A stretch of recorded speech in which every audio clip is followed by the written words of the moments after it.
Hi everybody. Okay, back to Charlotte's Web. Yesterday that's right, Fern was talking to her parents about what she'd seen and heard in the barn, was telling them about Wilbur and the goose laying the egg and giving the egg that didn't hatch to Templeton.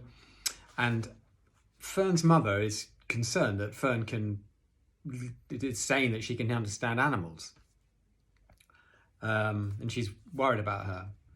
But Mr. Arable, Fern's dad, just grins and says, well, maybe our ears aren't as sharp as Fern's. That's where we're up to. Now we're on chapter 9. This is called Wilbur's Boast. A spider's web is stronger than it looks. Although it is made of thin, delicate strands, the web is not easily broken. However, a web gets torn every day by the insects that kick around in it, and a spider must rebuild it when it gets full of holes. Charlotte liked to do her weaving during the late afternoon, and Fern liked to sit nearby and watch. One afternoon she heard a most interesting conversation and witnessed a strange event. "You have awfully hairy legs, Charlotte," said Wilbur, as the spider busily worked at her task. My legs are hairy for a good reason," replied Charlotte. "Furthermore, each leg of mine has 7 sections.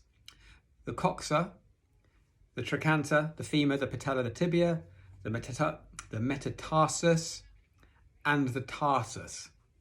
Wilbur sat bolt upright. "You're kidding," he said. "No, I'm not either. Say those names again. I didn't catch them all the first time." "Coxa, trochanter, femur, patella, tibia, metatarsus, and tarsus." "Goodness," said Wilbur, looking down at his own chubby legs. "I don't think my legs have 7 sections." "Well," said Charlotte, "you and I lead different lives. You don't have to spin a web. That takes real legwork." "I could spin a web if I tried," said Wilbur, boasting.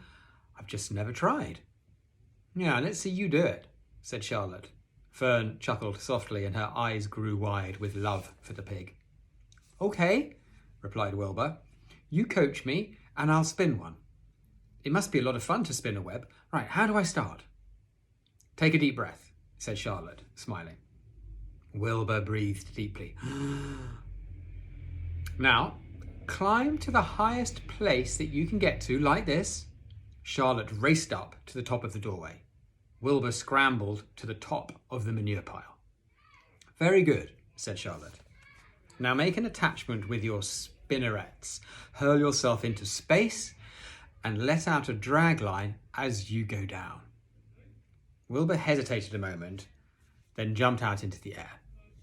He glanced hastily behind to see if a piece of rope was following him to check his fall, but nothing seemed to be happening in his rear.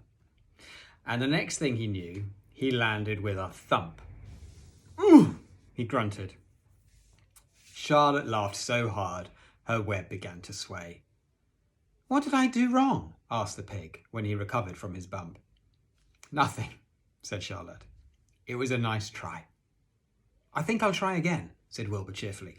"I believe what I need is a little piece of string to hold me." The pig walked out to his yard. "You there, Templeton?"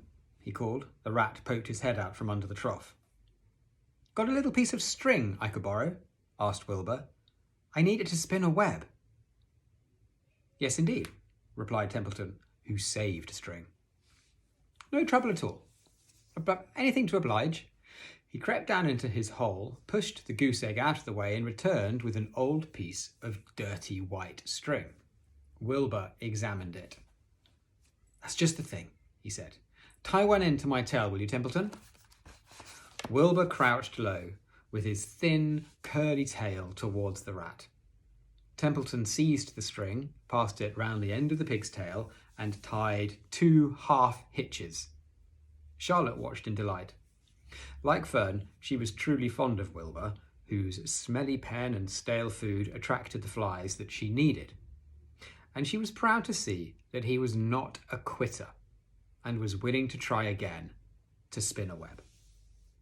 While the rat and the spider and the little girl watched, Wilbur climbed again to the top of the manure pile, full of energy and hope. "Everybody watch," he cried. And summoning all his strength, he threw himself into the air head first. The string trailed behind him, but as he had neglected to fasten the other end to anything, it didn't really do any good, and Wilbur landed with a thud, crushed and hurt. Tears came to his eyes. Templeton grinned. Charlotte just sat quietly. After a bit, she spoke. "You can't spin a web, Wilbur, and I advise you to put the idea out of your mind. You lack two things needed for spinning a web." "What are they?" asked Wilbur sadly. "You lack a set of spinnerets, and you lack know-how. But cheer up. You don't need a web. Zuckerman supplies you with 3 big meals a day. Why should you worry about trapping food?" Wilbur sighed. "Oh, you're ever so much cleverer and brighter than I am, Charlotte. I guess I was just trying to show off. Serves me right." Templeton untied his string and took it back to his home. Charlotte returned to her weaving.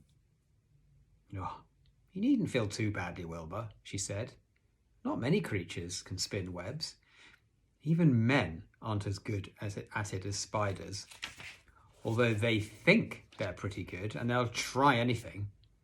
Did you ever hear of the Queensborough Bridge?" Wilbur shook his head. "Is it a web?"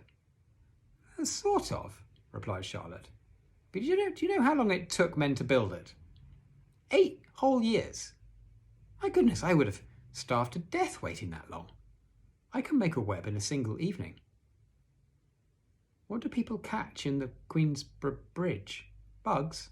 asked Wilbur. No, said Charlotte. "They don't catch anything. They just keep trotting back and forth across the bridge, thinking there is something better on the other side. If they'd hang head down at the top of the thing and wait quietly, maybe something good would come along. But no, with men it's rush, rush, rush every minute. I'm glad I'm a sedentary spider." "What does sedentary mean?" asked Wilbur. "It means I sit still a good part of the time and don't go wandering all over creation. I know a good thing when I see it, and my web is a good thing. I stay put and wait for what comes. Gives me a chance to think." "Well, I'm sort of sedentary myself, I guess," said the pig. "I have to hang around here whether I want to or not. You know where I'd really like to be this evening?" "Where?" "In a forest, looking for beech nuts and truffles and delectable roots, pushing leaves aside with my wonderful strong nose, searching and sniffing along the ground, smelling, smelling, smelling." "You smell just the way you are," remarked a lamb who had just walked in. "I can smell you from here. You're the smelliest creature in this place." Wilbur hung his head. His eyes grew wet with tears. Charlotte noticed his embarrassment and she spoke sharply to the lamb. "Let Wilbur alone," she said. "He has a perfect right to smell, considering his surroundings. You're no bundle of sweet peas yourself. Furthermore, you're interrupting a very pleasant conversation." "What were we talking about, Wilbur, when we were so rudely interrupted?" "Oh, I don't remember," said Wilbur. "Doesn't make any difference. Let's not talk any more for a while, Charlotte. I'm getting sleepy. You go ahead and finish fixing your web, and I'll just lie here and watch you. It's a lovely evening." Wilbur stretched out on his side and sighed a long sigh. Twilight settled over Zuckerman's barn, and a feeling of peace. Fern knew it was almost supper time, but she couldn't bear to leave. Swallows passed on silent wings in and out of doorways, bringing food to their young ones. From across the road, a bird sang, "Whippoorwill, whippoorwill." Lurvy sat down under an apple tree and lit his pipe. The animals sniffed the familiar smell of strong tobacco. Wilbur heard the trill of the tree toad and the occasional slamming of the kitchen door. All these sounds made him feel comfortable and happy, for he loved life and loved to be a part of the world on a summer evening. I've been feeling like that recently. But as he lay there, he remembered what the old sheep had told him. The thought of death came to him, and he began to tremble with fear. "Charlotte," he said softly. "Yes, Wilbur?" "I don't want to die." "Of course you don't," said Charlotte in a comforting voice. "I just love it here in the barn," said Wilbur. "I love everything about this place." "Of course you do," said Charlotte. "We all do." The goose appeared, followed by her 7 goslings. They thrust their little necks out and kept up a musical whistling like a tiny troop of pipers. Wilbur listened to the sound with love in his heart. "Charlotte," he said. "Yes?" "Were you serious when you promised you would keep them from killing me?" "I was never more serious in my life." "I am not going to let you die, Wilbur." How are you going to save me?" asked Wilbur, whose curiosity was very strong on this point. "Well," said Charlotte vaguely, I don't really know, but I'm working on a plan." "Oh, that's wonderful," said Wilbur. "How is the plan coming, Charlotte? Have you got very far with it? Is it coming along pretty well?" Wilbur was trembling again, but Charlotte was cool and collected. "Oh, it's coming all right," she said lightly. "The plan is still in its early stages and hasn't completely shaped up yet, but I'm working on it." "When do you work on it?" begged Wilbur. "When I'm hanging head down at the top of my web. That's when I do my thinking, because then all the blood is in my head." End of part 1.